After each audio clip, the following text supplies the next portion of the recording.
Okay, so you want to own a gym. You picture the treadmills lined up in neat rows, the clang of weights, a steady flow of monthly payments landing in your account, whether people show up or not. It feels like the closest thing to guaranteed income a small business can offer. People make resolutions, people buy memberships. The money should just keep coming. Here's the catch. The gym you're picturing makes almost none of its profit from the people using it. Walk into a busy gym at 6 p.m. and every machine is taken. That's the 1 hour a day that lies to you. A gym is not really a fitness business. It's a subscription business that happens to have dumbbells in it. Once you understand that distinction, every other number in this industry starts to make sense. Let's start with what it actually costs to open the doors, because the price tag depends entirely on which kind of gym you're building. A no-frills budget gym charging $15 to $20 a month can be built for $150,000 to $400,000 and survives purely on volume, sometimes carrying 6,000 or 7,000 members through a single location. A mid-tier commercial gym with a full-weight floor, cardio section, and group class schedule, charging somewhere around $50 a month, typically runs $400,000 to $900,000 to open. Go further upmarket into a boutique studio built around one style of class, and the build-out is smaller, but the monthly rate climbs past $100, sometimes $150 per member. The part almost nobody budgets for correctly is the mechanical side of the building. A commercial space isn't designed to hold dozens of sweating bodies, generating heat for hours at a stretch. Ventilation upgrades alone can run $15,000 to $60,000 before a single membership is sold. Rubber flooring capable of absorbing dropped weights without cracking the slab underneath adds another $10,000 to $35,000. Locker rooms need commercial-grade plumbing and moisture-proof materials, easily another $20,000 to $60,000. Add equipment, insurance, licensing, a marketing launch, and a cash cushion to survive the slow early months, and a modest gym can swallow anywhere from $250,000 to well over $1 million before it opens. So the doors open. Now the real test begins, and it isn't about how many people join. It's about which people join. Picture two members, one shows up 4 times a week without fail, the other signs up in January, comes twice, and never returns, while the payment keeps landing every single month. Which one is more valuable to the gym? It's the second one. This is the single most important fact in the entire industry. The person who trains constantly costs the gym real money every visit. Hot water for the shower, wear on the treadmill belt, laundering towels, floor space during the exact hour the gym is most crowded, which can push other members toward frustration and eventually toward canceling altogether. The person who never comes back costs the gym almost nothing while their payment flows straight to the bottom line. Industry surveys consistently find that somewhere around 60 to 70% of gym members rarely or never use the facility they're paying for. Think about what that means physically. A gym with 5,000 members could never legally or physically hold even a fraction of that number on the floor at once. Fire code caps most gym floors somewhere around 200 to 300 people at a time. If even 1 in 10 members of a large gym showed up simultaneously, the building would violate code within minutes.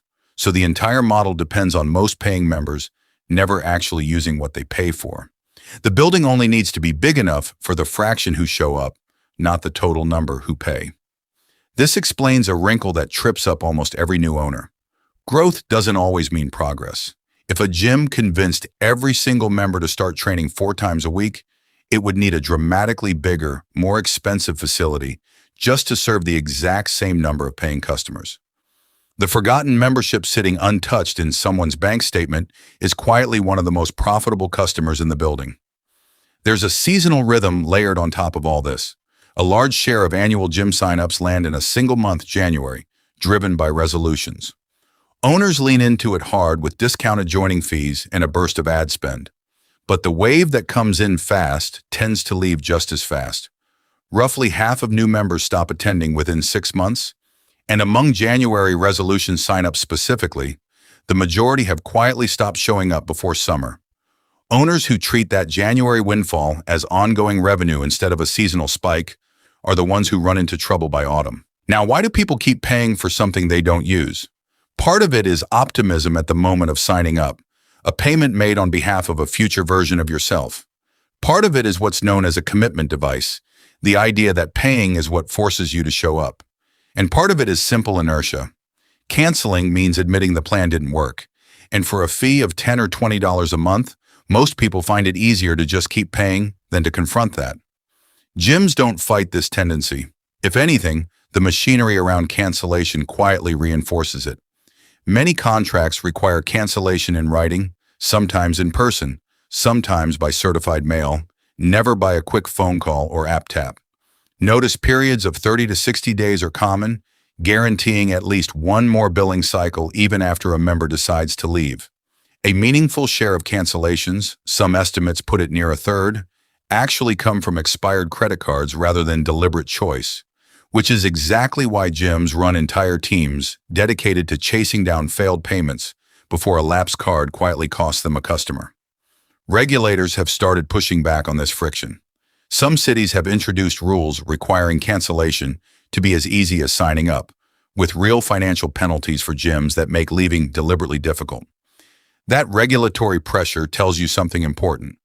If a business's survival depended on genuinely engaged, satisfied customers, it wouldn't need friction like this in the first place. Now, the numbers nobody talks about at the equipment showroom. A single commercial treadmill costs $2,000 to $8,000, and a gym floor needs 6 to 12 of them just to open. Strength machines run $1,000 to $5,000 a piece, and a real gym needs 15 or 20 of them. All in, equipment for a mid-sized gym typically lands somewhere between $50,000 and $250,000. And then owners face a real decision: buy outright or lease. Buying feels safer. No monthly bill, an asset on the books. But it drains cash exactly when a new gym needs it most, in those uncertain early months before membership numbers stabilize. Leasing sounds like the smart move. Small monthly payments keep cash free. Upgrade the equipment every few years so it never looks dated. Sounds great. Here's the catch.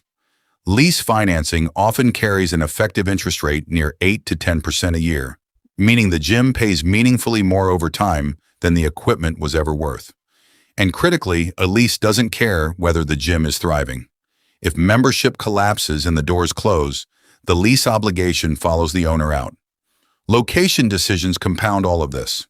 Roughly 80% of a gym's membership base tends to come from within a 10 to 15-minute drive of the building. That's the entire addressable market, not the city, not the metro area. And the income level inside that small radius has to match the gym's pricing. A $150 a month boutique studio dropped into a budget income neighborhood will struggle no matter how nice the equipment is. Prime retail space in a major city can run $30 to $100 per square foot annually in rent, compared to $10 to $20 in a smaller market. Get that radius wrong, and the rent bill outpaces what the surrounding population can ever realistically supply. There's also a structural fork almost every new owner faces: build independent or buy into a franchise. A franchise brings a known brand, a proven layout, and often better equipment pricing through bulk purchasing deals. It also comes with an upfront franchise fee, typically in the $20,000 to $60,000 range, an ongoing royalty of roughly 5 to 10% of gross revenue, and an additional slice, often around 2%, funneled into a shared marketing fund. An independent owner keeps every dollar the business generates. A franchise owner permanently shares the top line in exchange for brand recognition, a trade that only pays off if the brand pulls in enough extra volume to justify what's being handed back every single month. Then there's a cost buried in a licensing clause almost nobody reads before opening: music. Playing background music commercially isn't the same as playing it at home. Any business playing music for customers is legally required to hold public performance licenses. And there isn't just one organization to pay, there are several, each representing different songwriters and publishers. Combined annual fees for a single location typically land between $1,000 and $4,000. Skip it, and the risk isn't small. Statutory damages for willful copyright infringement can run into the tens of thousands of dollars per song. A gym owner who assumes a personal streaming subscription covers the sound system has quietly taken on legal exposure worth far more than the license would have ever cost. Ongoing costs stack from there. Equipment repair and replacement on a mid-sized gym typically runs $1,000 to $3,000 a month because daily commercial use wears down belts, cables, and upholstery far faster than home use ever would. Utilities driven by ventilation, lighting, and hot water can run $1,000 to $6,000 a month. None of these numbers looks dramatic in isolation. Stacked together month after month, they quietly erode the exact margin an owner was counting on. So how does a gym actually turn a profit in plain mechanical terms? The core formula is simple. Monthly dues times number of members minus fixed costs. If a gym's fixed monthly overhead sits around $25,000 and the average membership is $75 a month, it needs roughly 335 paying members just to break even. Below that number, it loses money every month. Above it, additional members are close to pure profit because remember, the marginal cost of an inactive member is nearly zero. Here's the volatility that follows right behind that good news. New gyms rarely reach their break-even membership count on day one. It can take a year or more of steadily accumulating members before a facility crosses into real profitability, and every month spent below that line burns through the working capital reserves set aside before opening. And membership isn't a number that simply grows forever. Annual churn in this industry typically runs 30 to 40%. A gym with 600 members losing even a modest percentage every month has to acquire hundreds of new members over the course of a year just to stay exactly where it started. That's not growth. That's treading water. This is where a second revenue stream becomes essential, and it's the one with genuinely strong unit economics: personal training. A single trainer working one-on-one, charging around $75 a session, capped at a realistic number of sessions a week to avoid burnout, tops out somewhere near $90,000 to $100,000 a year in personal revenue. That's a hard ceiling because there are only so many hours in a day. The workaround is training multiple clients simultaneously.